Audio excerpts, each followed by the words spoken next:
We got any rookie reporters out here? Anybody can get them sing real quick? No? Okay. Russell's here for a long time. So, anyways, happy birthday. Thank you. Real quick.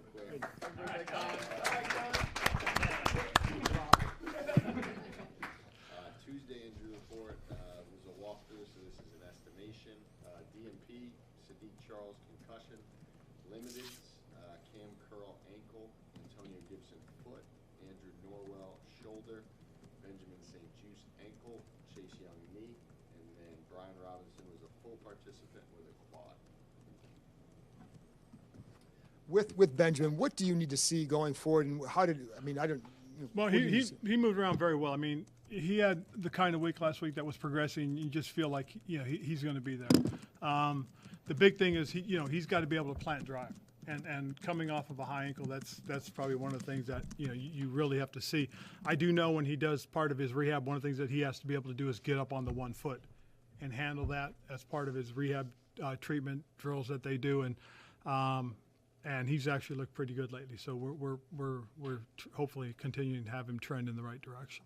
What do you miss? What have you missed not having him out there? Well, I think a guy that you're in some instances we would take a coverage and probably favor a little bit away from him at times.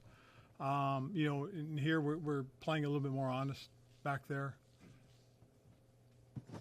Ron, Sam Cosme did not play an offensive snap last game. You obviously had been rotating him in before he got hurt. Yep. Just was he not ready to go offensively, or you just felt like you wanted to stay with the Well, five? we just stayed where we were, and again, he was coming back from the injury as well. I think again this week we're scheduling to have him back in the rotation. Last week we really didn't rotate him as much as we just wanted to keep him fresh for just in case something happened.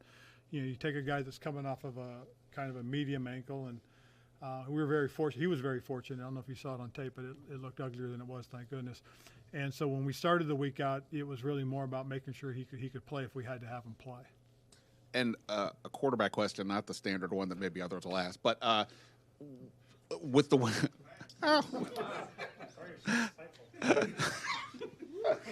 I just meant, somebody's going to ask it eventually. No pressure. The way you guys looked at getting the quarterback this year when you went to get Carson was based on the team that you had. Now that the defense has played as well as it has this year, does that potentially change whenever you get to that point how you view what quarterback this team needs? Not necessarily. I mean, the biggest thing is really about what our identity is becoming.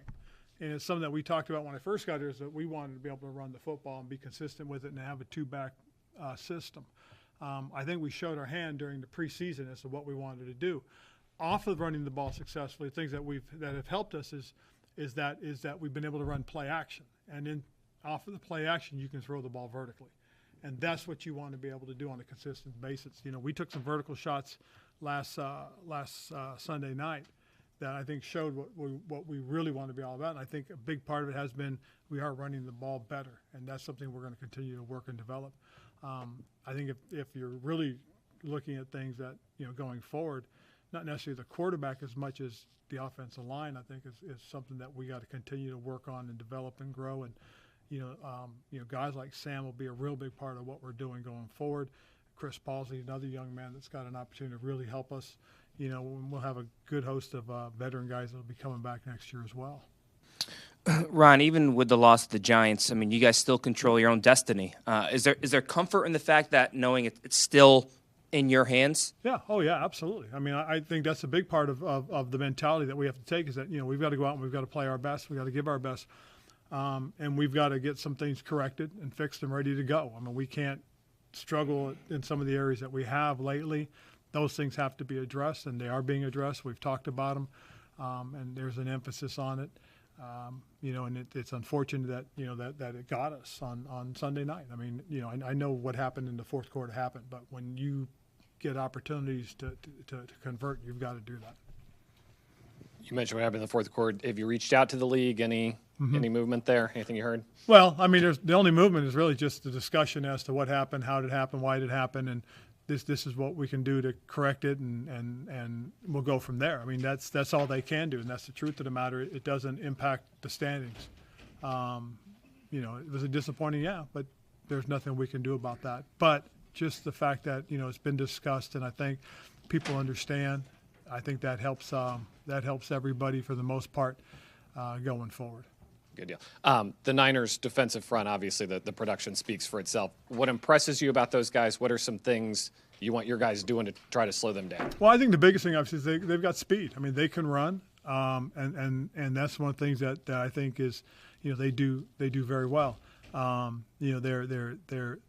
It's not like they have a huge menu of things they do, but the things they do very, very well. And I think it's a big part of why they're so successful is that what they do is they come in, the package is real tight, and they attack. With Chase, wanting to see that cut loose and go thing that you mentioned, did Dr. James Andrews explain or provide insight at all as to why that maybe hasn't happened yet? Well, no, not necessarily, because for the most part, this is really about where the leg is, where it is, and Dr. Andrews was very pleased with the progress he's made, and that's the biggest thing. And I think this reassurance and now him going out and doing it, putting it out there is now the next big step, and that's what we're looking for. Then the other defensive end, Montez Sweat, last year with what happened with his brother, with his mom, how did you kind of see him just cope? And I know you mentioned kind of everything that happened down the stretch, but just how were you guys there for him as, his teammate, coaches, and everything? Absolutely. I mean, everybody's, you try to be there and help him out, help him through it as he went through it. And, Montez is a private guy. And that was one of the tough things, getting him to open up a little bit. And he has. And he's really integrated himself, I think, even more now, being around the guys. And that's one of the really cool things is you see growth in young men. And that's what we're seeing is that he's, learned to cope with these things in a better fashion. And he's become a heck of a young guy. He really is. And you see the growth. He's, I don't know if you guys know, but, he's a new father. I mean, he became a father a while ago, and he's, he's in love with his child. I mean, he's a really cool dad. With Taylor looking maybe at a window too long in the red zone, like you said on Monday, he knows the offense as well as anybody. So what do you think is causing him to do that? Why isn't he maybe whipping around as quick as he'd I think like one him of the to? things that he's probably done more so than anything else is he's kind of waited for it to open, and you can't do that necessarily because if it's not thrown in timing, there's the pass rush element he's always got to be aware of. Is this San Francisco defense one of the better ones that you guys face, and will you use this as a measuring stick to kind of see where you guys are at? I do think it is one of the better ones we will see across the board. I mean, athletically, they're solid. They got guys that can run, that do things really well. They're like I said, they have a real tight package that they're very good at, and it is somewhat of a measuring stick, and it is a good opportunity to kind of see how we rank and how we stack up against people. Your tight ends group this year, and I guess knowing that your receivers and your backfield are what they are, would they fit into the offense, or how would you like them to? Well, what I'd like to see obviously is again, I'd like to see Logan continue to progress. It's one of these things that not everybody's Adrian Peterson. Not everybody comes back in 9 months and they're phenomenal. Logan has come back and he's gradually improved and gotten better each week, and we'll see it. The real Logan, the guy that we've seen in the past, we'll see, hopefully continue to grow, but that's next year, and because it takes a little bit to really come back, but he's back. He's doing what he can. It's a diverse group. We've got John, who's typically one of our good blockers. Logan's kind of the guy that does everything. Armani's a young Logan-type player, is a guy who can do everything. And then you've got Cole, who's a guy that, as he grows in this role, we'll start to see him become more part of the passing game as well. But he's still learning, and he's got to learn how to play fast. It's not run fast; it's play fast. Understand that it's getting to a certain point. It's movement. It's engaging in my blocks, running my routes, and as he grows into that, and then I think we'll really get a better look. How they'll fit into the offense really is as we continue to develop and run the football. Blocking will be a big part of what they do, but off of that, the play action stuff will start to come into play for them. You'll see them as the guys that when you run high lows, they'll be the low portion of it. They'll always have a receiver over the top of them. When you need somebody cutting across through the middle to occupy the safeties, especially in cover two or some sort of quarters, they'll be the guy that'll stretch through that seam. So there's a lot of ways that they're going to fit into what we do and how we do it. On the flip side of that, the defense has done a really good job against tight ends this year, but George Kittle seems next level. I mean, what sort of challenges does he present? Well, he's a very good all-around guy. He really is. And he will. And again, with the matchups, obviously, whether it's a corner or it's a safety or it's a nickel or a buffalo that's on him, that's pretty much how we may end up with it. And then you throw Christian McCaffrey into the mix, who I'm very familiar with, and you've got a pretty well-rounded offense. I mean, I think what Kyle has done with John Lynch in terms of the personnel they've brought in, it's a dynamic group, and you're starting to see it come together again. And it reminds me of the team they had a few years ago when everything started to come together at the right time. Like I said, Kyle's done a terrific job, and he's a very good play caller too. I know you've talked about Christian in the past, but just the player that he is, and how dynamic he is with being able to play multiple positions. How much did that influence kind of your coaching philosophy over these last few years? I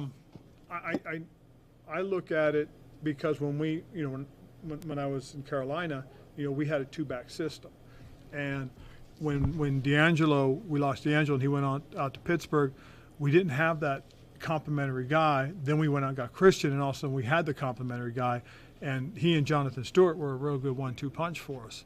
And it's kind of influenced me into thinking that you need this physical guy, and then you need a guy that has the ability to do two things. Well, I think that's what we have with Brian Robinson and Antonio. Antonio has shown his ability to go out in the route and catch the ball and how tough he is in space. He's also shown he's a good kick returner. And then you look at B-Rob and you see a guy that does play downhill that is a little bit of a workhorse. And, it's something that we can't get away from. We've got to really recognize and understand this is our identity. Got time for one more? With Trent, it seems like the respect that he's gotten the past few years is really taken up another level. Is that something just being in the Bay Area? Have you seen the level of his play jump?